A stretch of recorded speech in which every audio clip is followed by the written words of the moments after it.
গদি গদি মিডিয়া ময়ূকবাবু আপনাকে স্পষ্টভাবে একটা কথা বলি, সেটার বিরুদ্ধে আমরা প্রত্যেকে গলা তুলবো এবং বরাবরই সেই দিনটার অপেক্ষা করছি। তারা কথার মাঝখানে 10 বার চিল্লান, সেনাবাহিনীরা রয়েছে, তাদের কিন্তু হাতটা বাঁধা। বক্তব্য রাখার জন্য আপনারা ডেকেছেন, তাদের গলাটা দাবিয়ে দেওয়ার চেষ্টা করবেন না এইসব ফালতু কথা বলে। নির্দারাটা কোনোদিনও বেছো না। RDX ভরা গাড়ি সেইখানে ঢুকলো, কোন টেররিস্টের যে ঘটনাগুলোও ঘটছে না সেইগুলো আরও 5-10টা বেশি ঘটবে, সেই জিনিসটা মনে করলেও কিন্তু কেউ আশ্চর্যবোধ হবে না। আপনারা যাদেরকে গদি মিডিয়া বলছেন তাদের মধ্যে একজনকে নিয়ে কাশ্মীর প্রসঙ্গে হিন্দু মুসলিম করে বিষ ছড়ানোর অভিযোগ উঠছে, কি বলবেন?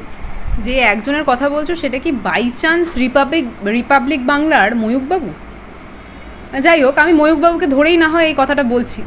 তো উনি স্পষ্টভাবে যে কটা প্যানেলে ওনার মানুষজন বসছে, উনি প্যানেলিস্টদেরকে বলছেন আপনি কি সেকুলার হলে এই নাটকটা আপনি করবেন না। আচ্ছা মশাই, আপনি কি টেররিস্ট? এবং এই প্রশ্নটা কেন করছি হয়তো এই জিনিসটা ভাববেন অনেকে।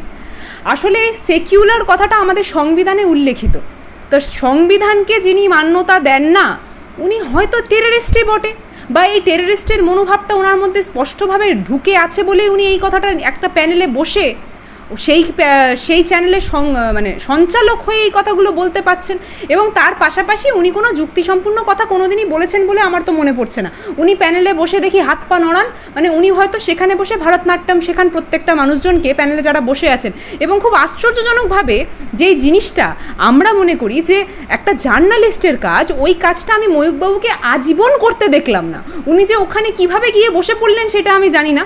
হয়তো ওনার বেসিক ক্রাইটেরিয়াটা সেখানে বসার ছিল যে শিরদাঁড়া বিক্রি করতে হবে, এবং সেই শিরদাঁড়া বিক্রি করতে ময়ূকবাবু শ্রেষ্ঠ আসন লাভ করিয়াছেন। তাই জন্যই হয়তো উনি রিপাবলিক বাংলা চ্যানেলের একটা শ্রেষ্ঠ সাংবাদিক হিসাবে সেখানে বসতে পেরেছেন। এবং তুমি যদি রিপাবলিক বাংলাটা দেখো, আমি স্পষ্টভাবে রিপাবলিক বাংলা উল্লেখ করেই বলছি, তুমি রিপাবলিক বাংলা যদি তুমি দেখো, তুমি দেখবে যে সেখানে যারা সঞ্চালকরা রয়েছেন তারা কথার মাঝখানে 10 বার চিল্লান। অর্থাৎ উনি কী বক্তব্য রাখতে চাইছেন সেই জিনিসটা আমরা বুঝতে পারি না, কিন্তু ওনারা যে চিল্লাচ্ছেন, হাত পা নাড়িয়ে কিছু একটা বোঝানোর চেষ্টা করছেন সেটা আমরা বুঝতে পারি, প্রত্যেকটা দর্শকই বুঝতে পারে।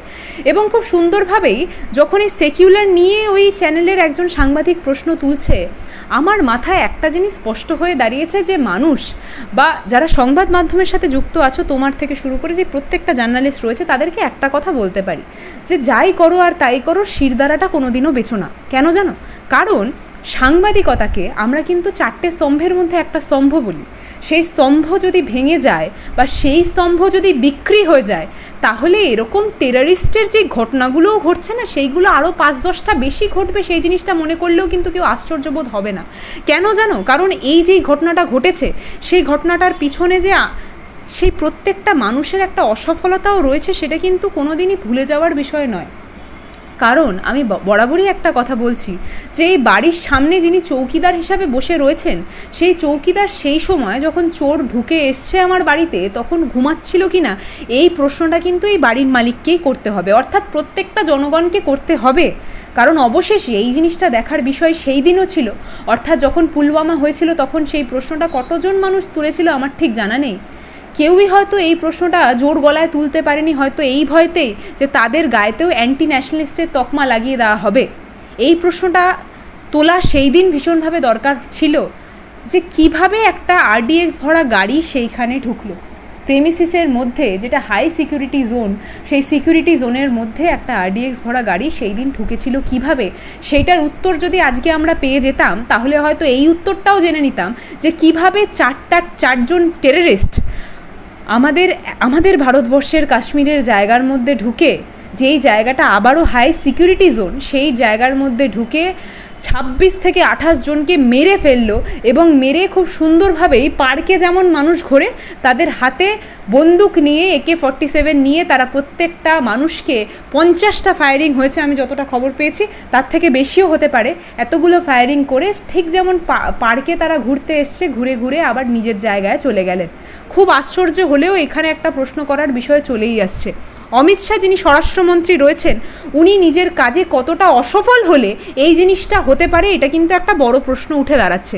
এবং খুব আশ্চর্যজনকভাবে এই গদি মিডিয়ারা এইটা ঢেকে দেওয়ার জন্য বরাবরই ধর্মকেন্দ্রিক জিনিসটাকে আবার টেনে টেনে নিয়ে আসছে। আরে গদি মিডিয়া, ময়ূকবাবু, আপনাকে স্পষ্টভাবে একটা কথা বলি, যে যাদের কথা আপনি তুলছেন, যারা আজকে সেখানে গলা চড়িয়ে বারবার এই গোটা প্রক্রিয়াটা, যেই ঘটনাটা সেখানে ঘটেছে সেটার বিরুদ্ধে গলা তুলছে, আন্দোলন করছে, তারা কিন্তু একটা ধর্মেরই মানুষ, যেই ধর্মের প্রত্যেকটা মানুষের গায়ে আপনারা টেররিস্টের তকমাটা লাগাচ্ছেন। আমি এটাও মনে করিয়ে দিতে চাই যে যেই মানুষটার গায়ের মধ্যে 3টে গুলি পাওয়া গেছে, যেই মানুষটা সেই টেররিস্টদের বিপরীতে একটা কণ্ঠস্বর হয়ে সেখানে দাঁড়িয়েছিলেন, তাদেরকে প্রশ্ন তুলেছিলেন যে কি হচ্ছে, কেন করছো, তাদেরকে গুলি দিয়ে যখন মেরে দিতে সেই টেররিস্টটা ভাবেনি। সেখানে কিন্তু বরাবরই একটা কথা বলি, যখন এই নোংরামিটা হবে না, তখন কোনো ধর্মের মানুষই কিন্তু ছাড় পাবে না। অর্থাৎ যেই মানুষটার হৃদয়ের মধ্যে 3টে গুলি রীতিমতো পুঁতে দিতে অন্তত টেররিস্টের মানুষগুলো ভেবে দেখেনি, সেই মানুষটা কিন্তু সেই বিশেষ ধর্মেরই ছিল, যে ধর্মের প্রত্যেকটা মানুষকে আপনি টেররিস্ট বলে তকমা লাগিয়ে দিচ্ছেন। তার পাশাপাশি আজকে কাশ্মীরের বুকে এত সংখ্যক মানুষ পথে নেমেছে, তাদের মধ্যে থেকে তুমি যদি সেই সংখ্যাটা গোনো যে কত সংখ্যক মানুষ হিন্দু সম্প্রদায়ের, কত সংখ্যক মানুষ মুসলিম সম্প্রদায়ের, আমি তোমায় কথা দিচ্ছি যে সেই মুসলিম সম্প্রদায়ের মানুষজনের সংখ্যাটা কিন্তু বেশিই হবে। তো সেইখানে আমি অন্তত একটা অনুরোধ করব, যে জানি যে একটা বিশাল সংখ্যক টাকায় নিজেদের শিরদাঁড়া বেচে দিয়েছেন, কিন্তু অন্তত এই ধর্মের জিনিসটাকে আবার টেনে টেনে নিয়ে আসবেন না, এবং নির্লজ্জের মতো প্যানেলে বসে সাধারণ প্যানেলিস্টদেরকে, যারা নিজেদের বক্তব্য যুক্তিসম্পূর্ণ বক্তব্য রাখতে সেখানে গেছেন, অন্তত আমি মনে করি যুক্তিসম্পূর্ণ বক্তব্য রাখার জন্য আপনারা ডেকেছেন, তাদের গলাটা দাবিয়ে দেওয়ার চেষ্টা করবেন না এইসব ফালতু কথা বলে। আপনারা চ্যানেলে বসে একটা প্যানেলিস্টকে বলছেন যে আপনি সেকুলার, তাহলে ভণ্ডামি নখরাটা কম করুন। আরে আপনি যেই নখরা করার জন্য টাকা পাচ্ছেন, সেই নখরা দিয়ে কিন্তু কেউ সেকুলার নিজেকে দাবি করে না। আমরা প্রত্যেকে সেকুলার, এবং এই সেকুলার শব্দটা আমাদের কনস্টিটিউশনে লেখা আছে। আমি জানি সেটা স্বরাষ্ট্রমন্ত্রী হোক বা আপনারা প্রত্যেকে হোক, কনস্টিটিউশনকে মানেন না। আপনাদের কদিন আগেও একটা অ্যাডভোকেটের ভিডিও অত্যন্ত ভাইরাল হয়েছিল, মহিলা অ্যাডভোকেট, ওনার নামটা আমি ঠিক জানি না, উনি আদালতে দাঁড়িয়ে এই কথা বলছেন যে সংবিধানকে আমরা মানি না। কি কথা বলছেন? সংবিধানে এই সেকুলার এই ওই সেই তাই লেখা আছে, এই জিনিসগুলো আমরা মানি না, আমরা এই ধর্মের মানুষজনকে ভালোবাসি, এই ধর্মের মানুষজনের জন্য আমরা লড়ি। আরে ভাই, কি চাইছেন আপনারা বাস্তবে? আপনাদের বিরোধী দলনেতা গলা চড়িয়ে বলছে যে না, আমি শুধুমাত্র এই ধর্মের মানুষজনদের প্রতিনিধি। আরে আপনাকে প্রতিনিধি হিসাবে আমরা চাই না, আমরা নিজেদের কথা বলতে পারি, আমাদের হাত পা ভাঙা নয়, আমাদের গলা, আমরা কথা বলতে পারি, এরকম নয় যে আমাদের ভগবান আমাদের কথা বলার শক্তিটা কেড়ে নিয়েছে। না, আপনাদেরকে আমাদের প্রতিনিধি হিসাবে আমাদের চাই না। এবং আবারও বলছি যে প্রতিনিধির কথাটা আপনি বলছেন, যাদের ভোট নিয়ে আপনি সেখানে জিতেছেন, সেই ভোটের মধ্যে ভোটার তালিকায় কিন্তু শুধুমাত্র হিন্দু সম্প্রদায়ের লোকজনদের নাম ছিল না, সেখানে মুসলিম সম্প্রদায়ের লোকজনও ছিল, সেখানে শিখ সম্প্রদায়ের লোকজনও ছিল, সেখানে প্রত্যেকটা জাতি ধর্ম নির্বিশেষে প্রত্যেকটা মানুষই কিন্তু আপনার যে এলাকায় আপনি এমএলএ হিসাবে দাঁড়িয়েছেন, সেটাও তো রীতিমতো জোর জবরদস্তি করে, গায়ের জোর দেখিয়ে, এবং অবশ্যই লাইট বন্ধ করে কারেন্ট অফ করে জিতেছেন। তাই জন্য হয়তো সেই মর্ম সেই মর্যাদা আপনি বুঝবেন না সেই পদ্মার। কিন্তু স্পষ্টভাবে বলে রাখি, আপনার কিন্তু সেই জিনিসটা কর্তব্য, সেখানে যেই ধর্মেরই মানুষ হোক না কেন, তাদেরকে তাদের অধিকার অর্থাৎ তাদের প্রাপ্যটা তাদের হাত অবধি তুলে ধরার। এবং এই জিনিসটা আমাদের কনস্টিটিউশন আমাদেরকে শিখিয়েছে। আপনারা আপনাদের যেই কথাগুলো বলছেন, অর্থাৎ আবারও যে টেররিস্টের মতো কথাগুলো বলছেন, বারবার একটা কথাই বলছি, এই টেররিস্টের মনোভাবটার বিরুদ্ধে আমাদের প্রত্যেককে লড়তে হবে। এবং যেই ঘটনাটা অবশ্যই পেহেলগাঁওতে ঘটেছে, সেটার বিরুদ্ধে আমরা প্রত্যেকে গলা তুলব, এবং বরাবরই সেই দিনটার অপেক্ষা করছি যে কখন কেন্দ্রীয় সরকার একটা সিদ্ধান্ত নেবে। আমি জানি যে যারা সেনাবাহিনীরা রয়েছে তাদের কিন্তু হাতটা বাঁধা, অর্থাৎ তারাও অপেক্ষা করছে যে কখন আমরা পারমিশন পাবো, তখন আমরা একটা অ্যাক্ট করতে পারবো। তো সেই পারমিশনটা অবশেষে অন্তত তাদের হাত অবধি তুলে ধরুন।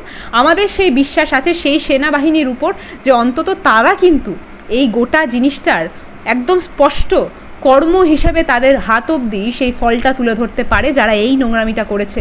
সেখানে যদি 28 জন হয়, আমি জানি যে সেনাবাহিনী স্পষ্টভাবে এটার উত্তরটা খুব ভালোভাবেই দিতে পারবে। সেই জিনিসটা আমার বা অন্য কোনো ব্যক্তিকে, সেনাবাহিনীকে শিখিয়ে দিতে হবে না। কিন্তু অন্তত আপনারা যেই কাজটা করতে অক্ষম, সেই জিনিসটা যদি স্বীকার না করেন, আমরা প্রত্যেকে সেটা জানি, তাই জন্যই অমিত শাহ ঘটনার হয়ে যাওয়ার পরবর্তীতে সেখানে দর্শক হিসাবে গেছেন, দেখতে গেছেন যে কোথায় কিভাবে হয়েছে। আসলে কি জানো তো, একটা প্রোপাগ্যান্ডা মুভি বানাতে হবে তো, আবার কাশ্মীর ফাইলস মনে আছে তো, স্পষ্টভাবে যে ওটা একটা প্রোপাগ্যান্ডা মুভি, সেই জিনিসটা তো আমাদের প্রত্যেকের কাছে ভীষণ কাচের মতো স্পষ্ট। কিন্তু যখন আবারও কোনো একটা বই বানানো হবে জানো তো, তখন ওই সাধারণ নাগরিকটার কথা তোলা হবে না যে হয়তো কাশ্মীরের বাসিন্দা ছিল এবং নিজের হৃদয়ের মধ্যে 3টে গুলি খেয়েছে, যে হয়তো সেই সমান ধর্মেরই ছিল যেই ধর্মের হয়তো টেররিস্টটা ছিল। সেই মানুষটার কথা তোলা হবে না সেই টোটোওয়ালাটার কথা, যে টোটোওয়ালাটা হয়তো নিজের স্বার্থের কথা না ভেবে বিনা স্বার্থেই প্রত্যেকটা পর্যটককে একটা জায়গা থেকে আরেকটা জায়গা অবধি নিয়ে যাচ্ছে। তোলা হবে না সেই সাধারণ প্রত্যেকটা কাশ্মীর বাসিন্দার কথা, যেই মানুষরা নিজের ধর্মের কথা ভাবছে না, তারা ভাবছে যে এই জিনিসটা হয়েছে সেটা ভুল এবং অবশ্যই নিজের মানুষ হিসাবের পরিচিতিটা সর্বপ্রথমে রাখছে, তাদের কথা তোলা হবে না।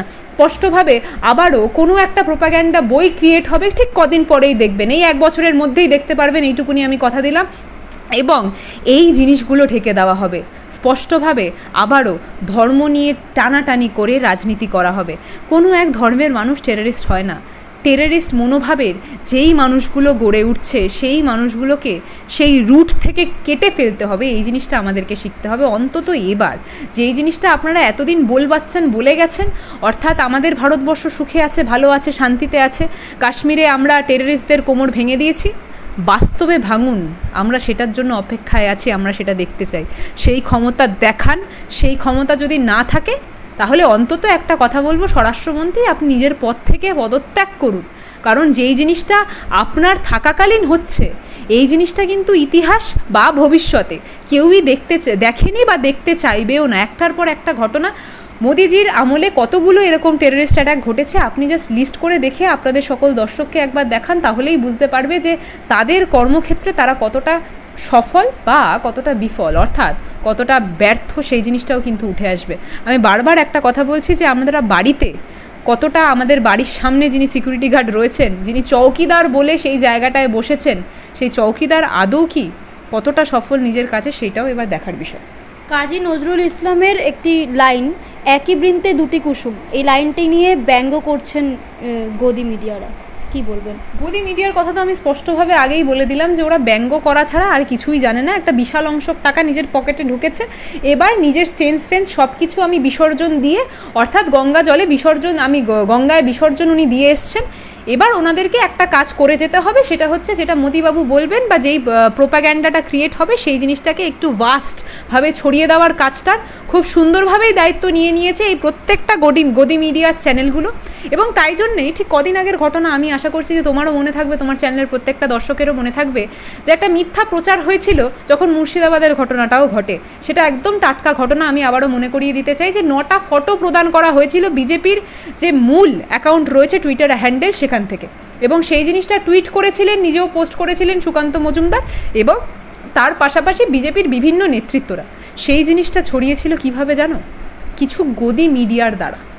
এইটাও কিন্তু আপনি প্রত্যেকেই জানি, এই জিনিসটা কিন্তু ভুলে গেলে চলবে না। তো সমানভাবে আমি আরেকটা জিনিস মনে করিয়ে দিতে চাই যে গদি মিডিয়া যে এই জিনিসগুলো আপনার এবং আমার চোখের সামনে তুলে ধরার চেষ্টা করছে, সেটা যাচাই করুন, তারপরে না হয় কথা বলবেন। কেন বলছি জানেন তো? কারণ যেই জিনিসগুলো হয়তো চা চক্রে আমরা কথা বলি বা হোয়াটসঅ্যাপের মাধ্যমে আমাদের প্রত্যেকটা মানুষ অবধি চলে আসে, সেই একটা মিথ্যাচার আমাদের মুখ দ্বারা যাতে অন্তত সার্কুলেট না হয়, এই দায়িত্ব আমাদের প্রত্যেকটা মানুষকে দায়িত্বশীল নাগরিক হিসাবে নিতে হবে এবং এই জিনিসটা নেওয়া ভীষণভাবে জরুরি। এই জিনিসটা যদি আমরা না নিতে পারি, তাহলে কিন্তু ভারী অসুবিধা হবে এই ভবিষ্যতে।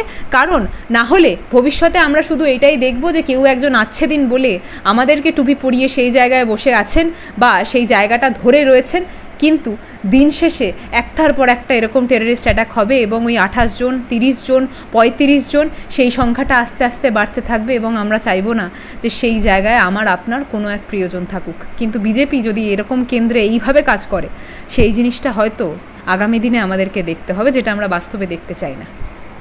কাশ্মীরের প্রত্যুত্তরে মোদী সরকার যে পদক্ষেপ নিচ্ছে, তাতে কি আপনি সন্তুষ্ট, নাকি আরও বড় পদক্ষেপের দরকার রয়েছে? আচ্ছা, তুমি কি সন্তুষ্ট? নয়, তোমার মুখ দেখেই বোঝা যাচ্ছে তুমি সন্তুষ্ট নয়। তো সমানভাবে যে এই ভিডিওটা যারা যারা দেখছে, আমি বিশ্বাস রাখি যে কেউই এই গোটা বিষয়ে সন্তুষ্ট নয়। তো সেখানে দাঁড়িয়ে আমিও একজন ভারতবর্ষের নাগরিক হিসাবে আমিও সন্তুষ্ট নই।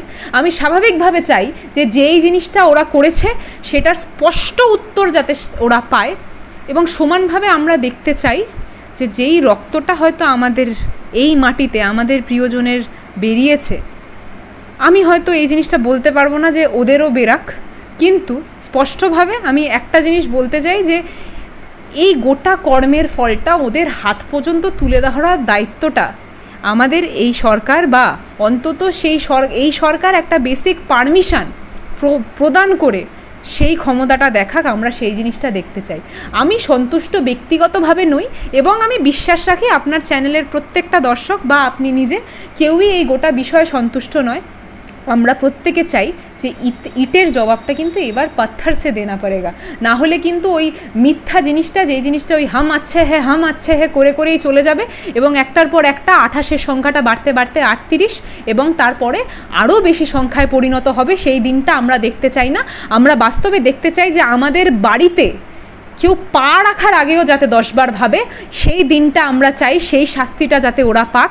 কারণ যখন তারা আমার বাড়িতে ঢুকে আমাদের প্রিয়জনকে মারার ক্ষমতাটা দেখিয়েছে, আমি চাই যে ওনার বাড়িতে অন্তত সেই সুখ শান্তিটা যাতে না থাকে, এইটুকুনি দায়িত্বটা আমাদেরকে নিতে হবে। আমি বুঝতে পারছি যে অন্তত বিষয়টা হয়তো আমি যখন কথাটা বলছি অত্যন্ত ক্রুয়েল হয়ে যাচ্ছে, কিন্তু যেই জিনিসটা উনি করেছেন সেটা তো কোনো ক্ষেত্রে মানবিক নয়। তো তাই জন্যে হয়তো আমি আবারও বলছি, ইটের জবাব এবার পাথর সে দেনা পড়েগা, এবং এই দায়িত্বটা নিতে হবে এই গভর্নমেন্টকে। আমরা সেটার জন্য অপেক্ষায় আছি। আমরা প্রত্যেকে কিন্তু চেয়ে আছি যে কবে গভর্নমেন্ট একটা সিদ্ধান্ত নেবে, এবং অবশ্যই যে সেনাবাহিনী রয়েছে তারা প্রত্যেকেই সক্ষম সেই জিনিসটা তাদের হাত অবধি তুলে ধরার, অর্থাৎ কর্মফলটা তাদের হাত অবধি তুলে ধরার, সেটার অপেক্ষায় আমরা বসে আছি, এবং অন্তত সেই জিনিসটা সেনাবাহিনীদেরকে পারমিশনটা দেওয়া হোক।